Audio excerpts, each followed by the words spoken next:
विद्यार्थी मित्रांनो नमस्कार. आपल्या ज्ञान मेंटर मिलिंद पाडेवार या YouTube चॅनलमध्ये मी सहाय्यक प्राध्यापक मिलिंद पाडेवार तुम्हा सर्वांचे पुन्हा एकदा स्वागत करतो. मित्रांनो, आज पुन्हा एक नवीन आणि अतिशय महत्त्वाचा व्हिडिओ तुम्हा सर्वांसाठी घेऊन आलेलो आहे. जो व्हिडिओ आहे सावित्रीबाई फुले पुणे विद्यापीठाच्या PhD एंट्रन्स टेस्ट 2024च्या सेकंड राऊंडच्या ॲडमिशन संदर्भातला. हो मित्रांनो, खूप विद्यार्थी आतुरतेने वाट पाहत आहेत की सेकंड राऊंड एक्झॅक्टली कधी सुरू होणार आहे. तर मित्रांनो, 2 सर्क्युलर होते, त्या 2 सर्क्युलरचा आधार आपण घेऊयात आणि नंतर लगेच आपण पुढे डिस्कस करूयात. तर बघा, 31 ऑक्टोबर 2025 रोजी विद्यापीठाने एक पब्लिक सर्क्युलर पब्लिश केलं आणि त्या सर्क्युलरमध्ये त्यांनी सांगितलं होतं की 1 नोव्हेंबर 2025 ते 10 नोव्हेंबर 2025च्या दरम्यान जे विद्यार्थी पेट क्वालिफाय आहेत 2024ची आणि जे नव्याने नेट सेट क्वालिफाय झालेले आहेत असे, तर या सर्वांसाठी रिसर्च सेंटर निवडण्याचं ऑप्शन जे आहे ते 1 ते 10 नोव्हेंबर 2025 असं असणार आहे. पुढे 13 नोव्हेंबर 2025 रोजी पुन्हा एकदा विद्यापीठाने परिपत्रक जाहीर केलं आणि त्या परिपत्रकानुसार 13 आणि 14 असे 2 दिवस ही पुन्हा लिंक ओपन केली आणि पुन्हा रिसर्च सेंटर निवडण्याचं ऑप्शन 2 दिवसासाठी त्यांनी मुदतवाढ दिलेली होती. ओके, आता 14 नोव्हेंबर 2025 रोजी विद्यापीठाने 2 सर्क्युलर पब्लिश केलेले आहेत. ते अतिशय महत्त्वाचे आहे. एक आहे रिसर्च सेंटरसाठी आणि दुसरा आहे विद्यार्थ्यांसाठी. तर आपण दोन्ही सर्क्युलर आजच्या या व्हिडिओमध्ये चर्चा करणार आहोत की दोन्ही सर्क्युलरमध्ये काय काय पॉईंट्स दिलेले आहेत आणि मग रिसर्च सेंटरवर तुमचे इंटरव्ह्यू प्रोसेस जी आहे ती कशी होणार आहे, तर हे आपण चर्चा करूया. हे दोन्ही सर्क्युलर तुमच्या इंटरव्ह्यू संदर्भात आहेत, हे तुम्ही लक्षात घ्या. बघा, सेकंड राऊंड इंटरव्ह्यू जे आहेत ते आयोजित करण्यासाठी विद्यापीठाने ह्या सर्क्युलरच्या माध्यमातून रिसर्च सेंटरला सांगितलेलं आहे. आता याच्याशी संदर्भात ज्या काही जागा वॅकंट होत्या त्या गाईडला वॅकंट जागा डिक्लेअर करायला सांगितले आणि त्याचा डाटा जो आहे तो विद्यापीठाने आपल्या वेबसाईटला पब्लिश केलेला आहे.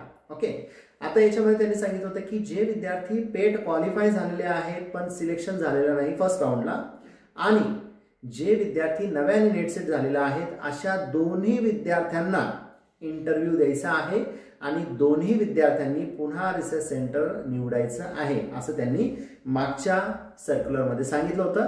त्याप्रमाणे विद्यार्थ्यांनी रिसर्च सेंटर निवडलेलं आहे. ओके, आता त्या रिसर्च सेंटरच्या BOD लॉग इनमध्ये रिसर्च सेंटर निवडलेल्या विद्यार्थ्यांची यादी जी आहे ती विद्यापीठाने टाकलेली आहे. त्याचप्रमाणे कुलगुरू नामनिर्देशित जे प्रतिनिधी आहेत त्यांची देखील नावं ह्या लिस्टमध्ये टाकलेली आहेत. मग त्या रिसर्च सेंटरने काय करायचं आहे, जे विद्यार्थ्यांची नावं आहेत आणि जे नामनिर्देशित प्रतिनिधी आहेत अशा लोकांना फोन, ईमेल किंवा वेबसाईटवर डाटा पब्लिश करून इंटरव्ह्यूचं शेड्यूल लावायचं आहे आणि इंटरव्ह्यूचं शेड्यूल लावल्यानंतर त्याचा जो काही रिपोर्ट आहे तो रिपोर्ट PhD ट्रॅकिंगला अपलोड करायचा आहे. म्हणजे इंटरव्ह्यूची जी प्रोसेस आहे ती आयोजित करायला सांगितली आहे दिनांक 15 डिसेंबर 2025च्या आत. ओके, म्हणजे 17 नोव्हेंबर 2025 ते 15 डिसेंबर 2025च्या आत विद्यार्थ्यांचे इंटरव्ह्यू लावायचे आहेत. त्याची कमिटी जी आहे ती कमिटीची लिस्ट सुद्धा दिलेली आहे.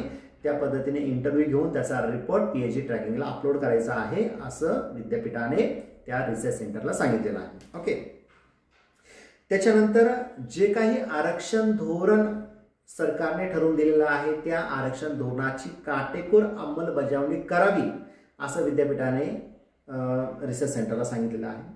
अनाथ 1% आणि दिव्यांगांसाठी 5% या जागांचं समांतर आरक्षणानुसार त्याचा विचार करायला पाहिजे असंही विद्यापीठ सांगत आहे. समजा SBC म्हणजे स्पेशल बॅकवर्ड क्लासमधील एखादा विद्यार्थी असेल तर त्या विद्यार्थ्यांनी जेव्हा पेटचा फॉर्म भरला तेव्हा त्यांनी OBC हा प्रवर्ग दाखवला असेल, मात्र ऍडमिशनच्या वेळेस म्हणजे इंटरव्ह्यूच्या वेळेस त्याचा विचार करत असताना SBC हा प्रवर्गच त्याचा विचार करावा आणि त्यानुसार त्याला ऍडमिशन द्यावं असंही विद्यापीठ सांगत आहे. आरक्षण धोरणानुसार त्या प्रवर्गातील विद्यार्थ्यांना त्या प्रवर्गामध्येच ऍडमिशन मिळावं असंही विद्यापीठ सांगत आहे.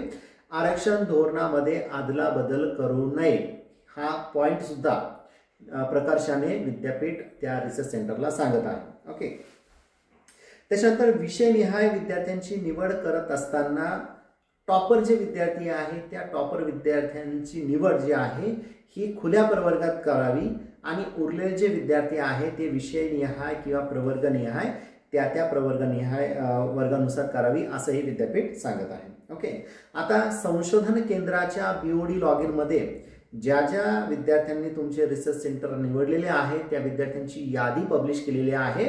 तर ह्या विद्यार्थ्यांना तुम्ही ईमेल करू शकता, तुम्ही त्यांच्याशी फोनद्वारे कॉन्टॅक्ट करू शकता किंवा तुमच्या कॉलेजच्या वेबसाईटवर तुम्ही नियोजित जे टाइम टेबल आहे PhD इंटरव्ह्यूचं ते टाइम टेबल पब्लिश करू शकता आणि अशा विद्यार्थ्यांना ही सगळी माहिती देऊ शकता। ओके, त्याचं आयोजन तुम्हाला करायचं आहे।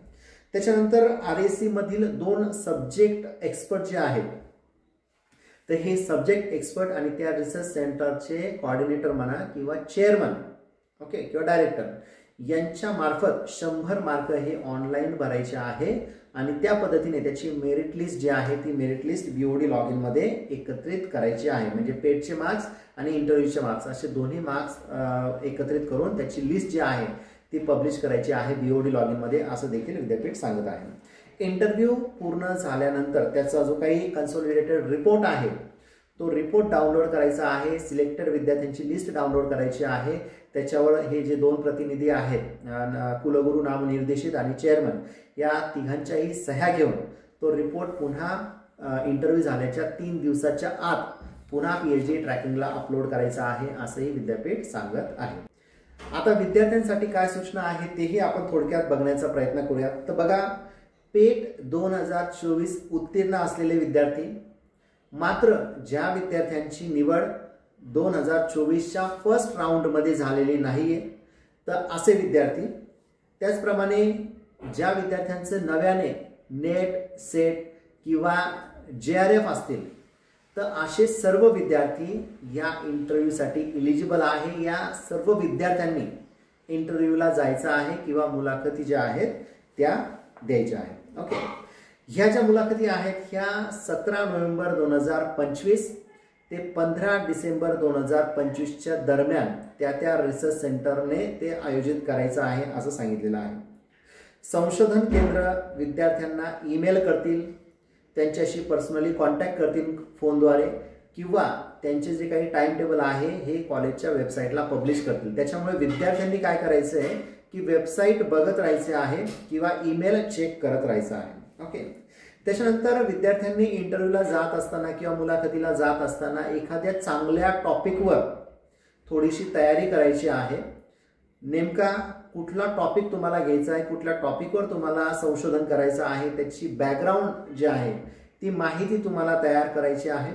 त्याच पद्धतीने एखादं संशोधन प्रस्ताव जे आहे किंवा रिसर्च प्रपोजल जे आहे ते सुद्धा तुम्हाला जर तयार करता आलं तर ते सुद्धा घेऊन जा, जेणेकरून जी कमिटी आहे त्या कमिटी समोर तुमचं एक चित्र तयार होईल की विद्यार्थी हा प्रामाणिक आहे आणि तो संशोधन करू शकतो, तो तयारी करत आहे। तर हे पॉझिटिव्ह चित्र तयार व्हावं याच्यासाठी विद्यार्थ्यांनी तसं करायचं आहे। आता इंटरव्ह्यूला गेल्यानंतर नेमकं कुठल्या गोष्टींवर फोकस केला जाणार आहे किंवा कुठल्या गोष्टी बघितल्या जातील तर याच्यामध्ये बघा की तुमची संशोधन करण्याची क्षमता आहे का। इंटरव्ह्यूच्या द्वारे ते तुमच्याशी डिस्कशन करतील आणि डिस्कशनमध्ये ते कळेल की संशोधन करण्याची तुमची क्षमता आहे का। त्याच्यानंतर तुम्हाला ज्या विषयात संशोधन करायचं आहे तर तो विषय खरंच संशोधन करण्यासारखा आहे का, तर ही दुसरी गोष्ट ते बघितली जातील।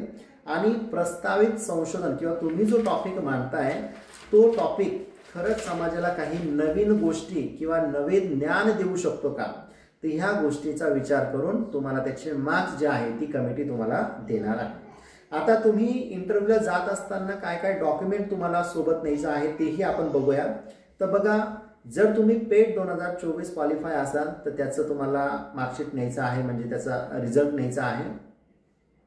त्याच्यानंतर तुम्ही नव्याने UGC नेट किंवा सेट झाले असाल तर UGC नेट किंवा सेट किंवा JRFचं सर्टिफिकेट तुम्हाला न्यायचं आहे।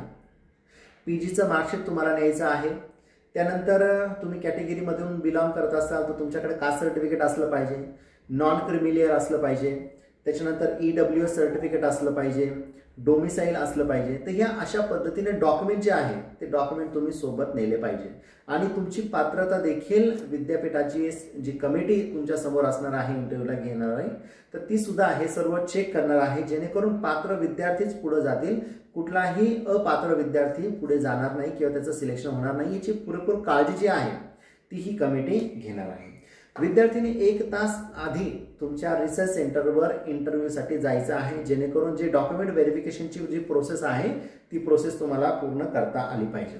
उशिरा येणाऱ्या विद्यार्थ्यांना ते एंटरटेन करणार नाहीत किंवा तुम्हाला प्रवेश दिला जाणार नाही. त्याच्यामुळं ती एक काळजी आपल्याला घ्यायची आहे आणि वेळेच्या आत आपल्याला तिथं उपस्थित राहायचं आहे. विद्यार्थ्यांनी जे रिसर्च सेंटर निवडलं आहे त्याच रिसर्च सेंटरला विद्यार्थ्यांना बोलवलं जाईल आणि तिथेच तुमचा इंटरव्ह्यू झालेला असेल किंवा होईल. एखाद्या रिसर्च सेंटरला तुम्ही सिलेक्ट केलं आहे त्याच रिसर्च सेंटरला तुम्हाला इंटरव्ह्यू द्यायचा आहे. दुसऱ्या ठिकाणी तुम्ही जाऊ शकत नाही किंवा तुम्हाला तिथून ईमेल येऊ शकत नाही. तर मित्रांनो, खूप महत्त्वाच्या सूचना ज्या आहेत इंटरव्ह्यूच्या संदर्भात या विद्यापीठाने त्या रिसर्च सेंटरला आणि विद्यार्थी अशा दोघांनाही दिलेला आहे आणि दोघांनी काय काय करायचं आहे इंटरव्ह्यूमध्ये या सगळ्या डिटेल गाईडलाईन ज्या आहेत ते विद्यापीठाने दिलेल्या आहे. तर मित्रांनो, जी संधी तुम्हाला सेकंड राऊंडच्या माध्यमातून मिळालेली आहे तर व्यवस्थित तुम्ही तयारी करा आणि व्यवस्थित हे रिसर्च सेंटरमध्ये इंटरव्ह्यू तुम्हाला द्यायचा आहे. मित्रांनो, याच्यामध्ये थोडासा इश्यू असा येऊ शकतो की बऱ्याच विद्यार्थ्यांनी रिसर्च सेंटर सिलेक्ट करत असताना असा फोन मला केला होता किंवा मेसेज केला होता की त्यांची कॅटेगरीची जागा जी आहे ती तिथे नाही आहे, मात्र मग त्या ठिकाणी आपण रिसर्च सेंटर निवडायचं का, काही ऑप्शनच नव्हतं, त्यांनी ते निवडलेलं आहे. मग अशा विद्यार्थ्यांचं सिलेक्शन कसं होईल तर हा प्रश्न विद्यार्थ्यांचा आहेच. पण आता विद्यापीठानं सुद्धा कडक अशा मार्गदर्शक सूचना त्या रिसर्च सेंटरला दिलेल्या आहे रिझर्वेशन पॉलिसीच्या संदर्भात. आता रिसर्च सेंटर काय याच्यावर ॲक्शन घेतं आणि कशा पद्धतीने निर्णय घेतं हे बघण्यास आपल्याला उत्सुकता असेल. तर मित्रांनो, ठीक आहे, ज्या पद्धतीने सूचना तुम्हाला येतील त्या पद्धतीने तुम्हाला रिसर्च सेंटरला जाऊन इंटरव्ह्यू जे आहे ते तुम्हाला द्यायचे आहे. व्यवस्थित प्रपोजल सुद्धा तुम्हाला तयार करून घेऊन जायचं आहे. तर मित्रांनो, व्हिडिओ आवडल्यास नक्की लाईक, शेअर आणि चॅनल सबस्क्राईब करायला विसरू नका. धन्यवाद.